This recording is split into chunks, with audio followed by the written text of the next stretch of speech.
Jabalpur Lok Sabha seat पर 1996 से लगातार बीजेपी का कब्जा है। इस लोकसभा सीट में सभी विधानसभाएं जबलपुर जिले से ही लगती हैं। नर्मदा नदी के तट पर बसा जबलपुर अपने झरनों, ऑर्डिनेंस फैक्ट्री और वाहन कारखानों के लिए मशहूर है। जबलपुर में पश्चिम मध्य रेलवे का हेडक्वार्टर भी है। इसके अलावा मध्य प्रदेश का हाईकोर्ट भी जबलपुर में ही है। बीजेपी के राकेश सिंह 2004 से 2019 तक लगातार जबलपुर से चुनाव जीते।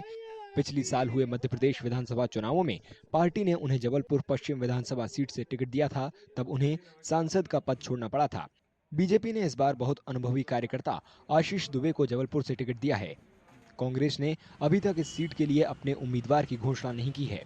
हम जबलपुर को एक विकसित महानगर के रूप में देखना चाहते हैं और उसके लिए पूरे संकल्प के साथ, समर्पण के साथ, प्रतिबद्धता के साथ और हमारी जनता के आशीर्वाद के साथ हम आगे बढ़ेंगे और जबलपुर का विकास निश्चित रूप से करेंगे। चुनावों के ऐलान के साथ ही बीजेपी ने चुनाव प्रचार और तेज कर दिया है। पार्टी कार्यकर्ताओं का कहना है कि कांग्रेस तो उनके लिए कोई चुनौती ही नहीं है। जबलपुर में बहुत बड़ी से फ्लाईओवर दे दिया आपको सबसे बड़ा एयरपोर्ट, 450 करोड़ से आपका रेलवे स्टेशन बन रहा है और रिंग रोड बन रही है। अनेकों काम तो जबलपुर शहर के अंदर सेंक्शन हो गए, जिसकी वजह से आज हम महानगर रेडिसन जैसे कंपनियां यहाँ पे आ रही हैं। आईटी सेक्टर में हम आगे बढ़ रहे हैं और अनेकों जो काम बच गए वो आशीष दुबे जी के नेतृत्व में भारतीय जनता पार्टी सब करने वाली है। जबलपुर की यदि आप बात करें तो जबलपुर में हमारे माननीय सांसद जो पूर्व सांसद थे राकेश सिंह जी ने, उन्होंने जिस प्रकार से विकास की गंगा पूरे जबलपुर लोकसभा क्षेत्र में बहाई है, निश्चित रूप से मुझे ऐसा लगता है कि इस बार कांग्रेस के, आप देख रहे होंगे, कांग्रेस का प्रत्याशी घोषित नहीं हुआ, कांग्रेस का अध्यक्ष घोषित नहीं हुआ। बिना दूल्हे की सरकार चल रही है, बिना दूल्हे की सत्ता चल रही है इनकी। निश्चित रूप से भारतीय जनता पार्टी इस बार भारी बहुमत से जीतने जा रही है और हमारे जो प्रत्याशी आशीष दुबे जी बहुत ही सहज और सरल व्यक्तित्व के धनी हैं। आने वाले समय में आपको पता चलेगा कि भारतीय जनता पार्टी ने किस प्रकार से यहाँ जीत हासिल की। राजनीति के जानकारों का मानना है कि बतौर सांसद राकेश सिंह ने जबलपुर में बहुत विकास कराया है और इसका फायदा बीजेपी उम्मीदवार आशीष दुबे को जरूर मिलेगा।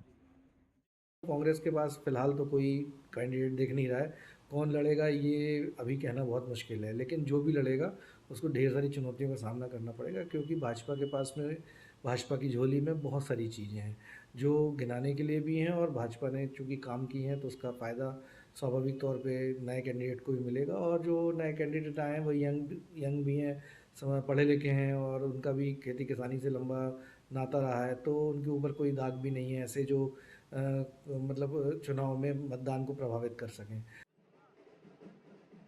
ऐसा माना जा रहा था कि कांग्रेस जबलपुर से कद्दावर नेता कमलनाथ को मैदान में उतार सकती है, लेकिन खुद कमलनाथ ने छिंदवाड़ा विधानसभा सीट छोड़ने से मना कर दिया है। उम्मीदवार के ऐलान के इंतजार के बीच कांग्रेस कार्यकर्ता बेरोजगारी जैसे मुद्दों का हवाला देते हुए बीजेपी को चुनौती देने की बात कर रहे हैं। उनका कहना है कि बीजेपी ने विकास कार्य के महज दावे किए हैं। उसमें संगठन की ज़बरदस्त तैयारी है। हम लोगों ने बूथ स्तर पर, चाहे आज बीएलए की बात करें, चाहे बूथ अध्यक्ष की बात करें, चाहे मंडलम सेक्टर, इन सारी चीज़ों का बड़ा स्ट्रक्चर बहुत अच्छा तैयार है, क्लियर कॉन्सेप्ट है। और दूसरी बात है कि इस बार कार्यकर्ता एक होकर चुनाव लड़ रहे हैं, कोई गुटबाजी नहीं, कोई पैनलबाजी नहीं, सारे कार्यकर्ताओं ने संकल्प ले लिया। अब तो खोने भी कुछ नहीं रह गया है। तो यह बात का निर्णय संगठन में बहुत जम से ये लहर है कि इस बार जो चुनाव है संगठन एक होकर, सारे नेता एक होकर, कोई भेदभाव नहीं, कोई मतभेद नहीं, चुनाव लड़ेंगे। कांग्रेस के मुद्दे बड़े स्पष्ट हैं। हम युवाओं के रोजगार को लेकर जनता के बीच जा रहे हैं। हम यहाँ पे इन्वेस्टर मीट के नाम पर जो व्यापारियों के साथ, उद्योगपतियों के साथ जो धोखा और छलापा हुआ है कि कागजों में सब दिखा दिया गया कि बहुत उद्योग लगे हुए हैं, बहुत व्यापार जो है वो मेट्रो और टियर 1 सिटी की तर्ज पर फैल गया है और ज़मीनी धरातल शून्य है।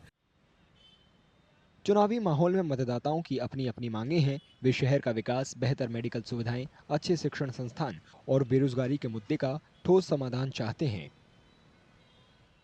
यहाँ पर एक विकास के नाम पर तीव्र गति लाने की आवश्यकता है। अब जैसे आप लीजिए, महाकौशल का मुख्य शहर है, तो हमारे शहर को उपराजधानी का दर्जा क्यों नहीं मिलना चाहिए? आज जबलपुर में आईआईएम की स्थापना क्यों नहीं होनी चाहिए? आज जबलपुर में एम्स की स्थापना क्यों नहीं होनी चाहिए? जबलपुर में भी मेट्रो के प्रोजेक्ट क्यों नहीं आने चाहिए? भाई, हम द्वितीय दर्जे के शहर का टैग कब तक झेलेंगे? जबलपुर की बात करें तो रोजगार के साधन तो नहीं है, लेकिन जो आने वाले हमारे ऐसे सांसद महोदय हैं तो हम उनके अपनी ये बात ज़रूर रखेंगे कि जबलपुर में रोजगार होना ज़रूरी है, फैक्ट्रियाँ आना ज़रूरी है। जैसे कि हमारे जबलपुर में लोकल के लिए कोई रोजगार है ही नहीं, बस नॉर्मल व्यक्ति आता है, काम करता चले जाता है।